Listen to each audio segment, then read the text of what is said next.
سلام دوستان، با کانال کتاب خوش آمدید. آیا میدانستید که در مصر قدیم چیزهای عجیب و حیرت انگیز زیاد دیده شده است و حتی توریست ها آنها را به نوار گرفتند؟ به نزدیکی در شهر فرعون حیوانی کلان و ترسناک با دندانهای کلان دیده شده است. موجودی عجیب و تغییر یافته که به آن مانند در این دنیا یگان چیزی وجود ندارد و حتی یک موجود خرد دیگری که زیاد به آدمهای فضایی مانندی دارد. با هم یک جای تماشا میکنیم عجیب ترین چیزهایی را که فقط در مصر دیده شده اند. پس تا آخر ویدیو با ما باشید و لایک ماندن را فراموش نکنید. دوستان عزیز، پیش از اون که ما رولک دوام بتیم من میخوام با شما یادداشت کنم که اسپانسری همروزه رولک کانال کتاب این شرکت 1x میباشد. سیلکش در اولین کامنت را ذکر کرده شده. شما وقتی که میدونید با همین سیلک رجیستراسیون کردن سر میکنید، در جایی که پرومو نوشته در اونجا شما نکرب نویسین $100 به شما بونوس میتونن. این رو شما میتونید همچون یک بونوس استفاده برین در دپوزیت اول. و گذشته از این اگر شما بزرگ نفهمید دورین پروسه رجیستراسیون این یک دستگیری کلان شما نسبت به کانال کتاب میباشد و این باعث میشود که رولک های کتاب تیز برآمدن گیرد. دستگیری از شما و ویدیو کردن از ما رولک سر میکنه. وقتی گپ درباره مصر می رود، در فکر ما دشت و ریگستان پیدا می شود که در آن واقعه های تاریخی همچون مقبره ها، عبادتگاه ها، اهرام ها و دیگر ساختمان ها وجود دارد. اما ما باید بدانیم که مصر یگان بیابان یا دشتی بی آب و علف نیست، بلکه طولانی ترین رودخانه دنیا یعنی رودخانه نیل از آنجا می گذرد و دریای سرخ و دریای مدیترانه نیز از مرزهای این کشور می گذرند.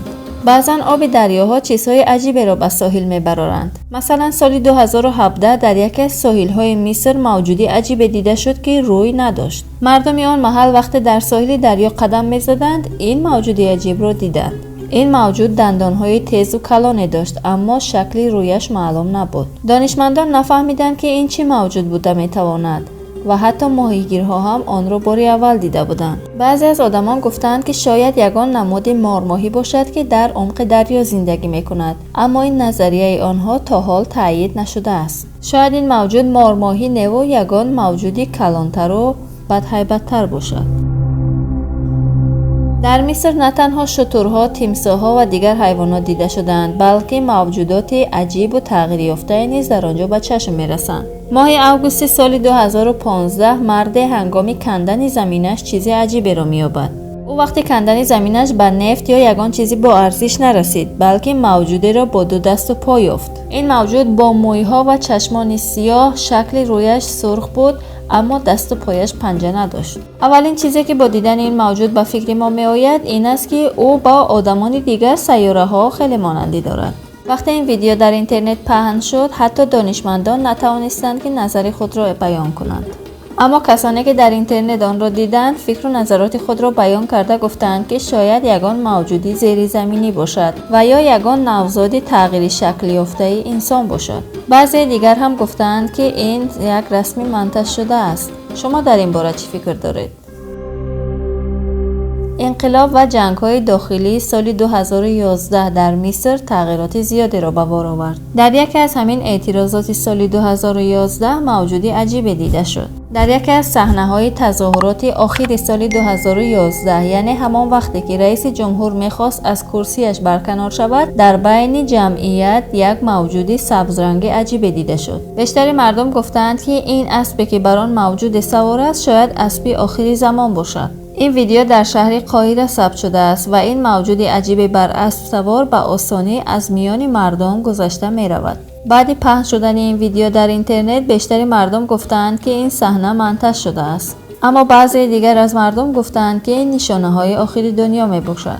اما بعد از دیدن این صحنه عجیب رئیس جمهور از قدرت برکنار کرده شد و انقلاب و تظاهرات نیز به پایان رسید.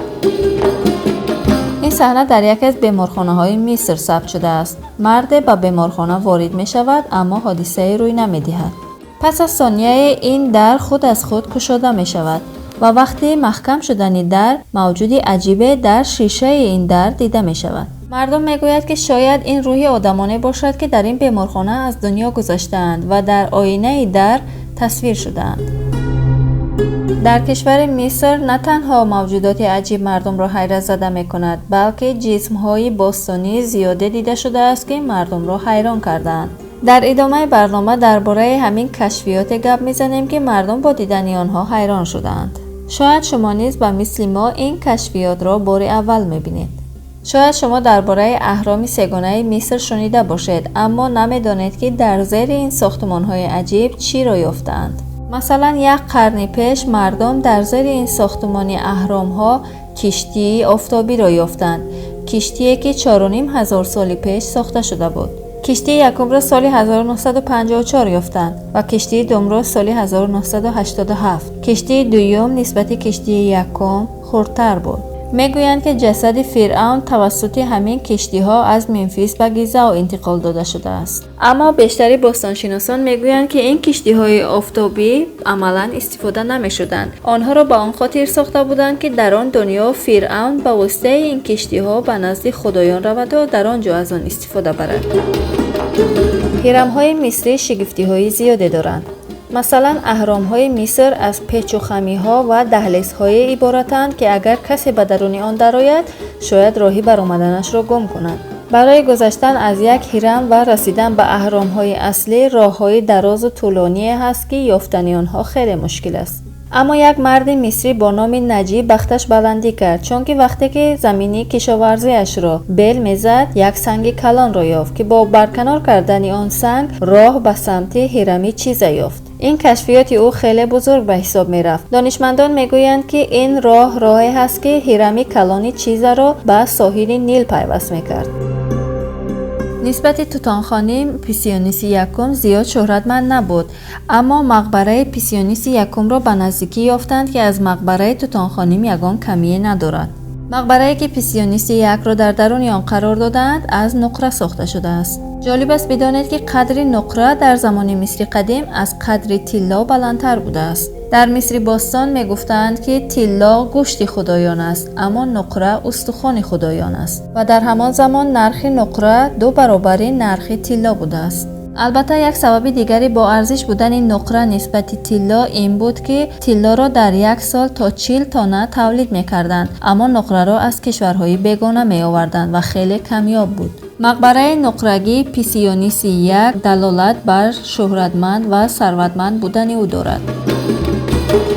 حالا با تپه مومیایی‌های طلایی شناس شوید. سال 1996 باستانشناسان زیاده با کوشش و تلاش‌های بی انتها توانستند 250 جسم‌های مومیایی شده را پیدا کنند. معلوم نبود که چرا و چه خیل این جسم‌های مومیایی شده تا حال از چشم مردم پنهان ماندند. دانشمندان میگویند که در این تپه جسم‌های مومیایی شده به 10,000 نفر میرسند. مردم مصری باستان به زندگی کردن پس از مرگ باور داشتند و به همین خاطر جسدهای خود را مومیایی میکردند تا دوباره به آنها روح دمیده شود. اینچنین مواد خوراکت، طلا و جواهرات و وسیله‌های لازمی روزگار را در نزد جسدهایشان میگذاشتند. در پایان این ویدیو 2 حقیقت عجیب از مصر باستان را میشنویم. در زمان امروزه فقط اکتیارها آرایش میکنند، اما آیا میدانستید که در زمان مصر قدیم مرد و زن آرایش میکردند؟ رنگ چشم آنها معمولا یا سبز و یا سیاه بود و این آرایشات برای همه باید استفاده میشد. آنها اعتقاد داشتند که آرایش چشمها را از نور آفتاب حفظ میکند و میکروب‌های پوست را از بین میبرد. آرایش کردن مردم در آن زمان نشانه درجه بلند بودن آنها بود. در آن زمان فخر یک زن ثروتمند سمکه پر از آرایشات داشته او بود. و یک حقیقت دیگر اینکه کارگرانی که اهرام‌های مصر را می‌ساختند برده نبودند، بلکه آنها هر روز مزد خود را می‌گرفتند. اساساً آنها این کار را به خاطر نشان دادن وفاداریشان به فرعون انجام می‌دادند و کسانی که در وقت کار جان می‌باختند به آنها افتخار می‌دادند که جسدهایشان را در مقبره‌های نزدیک اهرام کلان فرعون مومیایی کنند. تشکر که تا آخر ویدیو با ما بودید. فکر و نظرات خود را نسبت این ویدیو برای ما بیان کنید. برای بخبر نماندن از ویدیوهای نوبتی به کانال ابونه شوید.